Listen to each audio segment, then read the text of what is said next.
Hello மக்களே, பரபரப்பான பரப்புரை, அதாவது பிரச்சாரம்லாம் முடிஞ்சு நேத்தே முடிஞ்சிருச்சு. நாளைக்கு நம்ம வாக்களிக்க போறோம். ஓட்டிங் டே நாளைக்கு. ஸோ யாருக்கு ஓட்டு போடணும்? நம்ம இப்போ நான் இவருக்கு போடுங்க இவருக்கு போடாதீங்கன்னு நான் சொல்ல மாட்டேன். ஆனா தமிழ்நாட்டை யார் ஆளணும்? அதற்கு தகுதியான ஆள் யார்? ஒரு முதல்வர் ஆகணும்னா அவங்களுக்கு கொஞ்சமாவது அடிப்படை அறிவு இருக்கணும் இல்லையா? இப்போ உதாரணத்துக்கு ராமாயணத்தை எழுதியது யார்?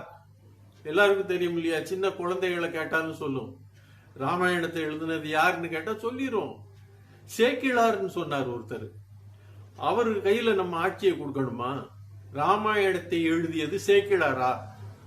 அதே போல் ஒரு ஆட்சி நடந்துட்டு இருக்குது.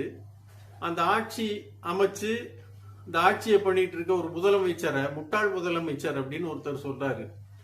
அந்த அறிவாளி கையில கொடுக்கணுமா?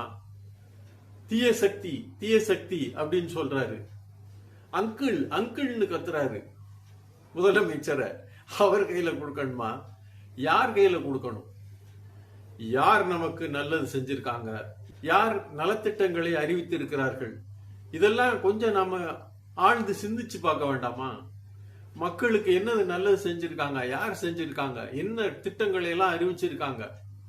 யார் அடக்கமா இருக்காங்க? யார் அவர்களுடைய வேலைகளை மட்டும் செஞ்சிட்டு இருக்காங்க? திறம்பட நிர்வாகம் யார் செஞ்சிருக்காங்க? இதெல்லாம் தமிழ்நாட்டை ஆண்ட பெரிய பெரிய தலைவர்கள் எப்படி இருந்திருக்காங்க?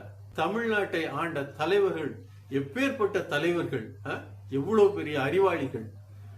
ரொம்ப வருத்தமா இருக்கு மக்களே. பார்த்து சிந்திச்சு வாக்களியுங்க.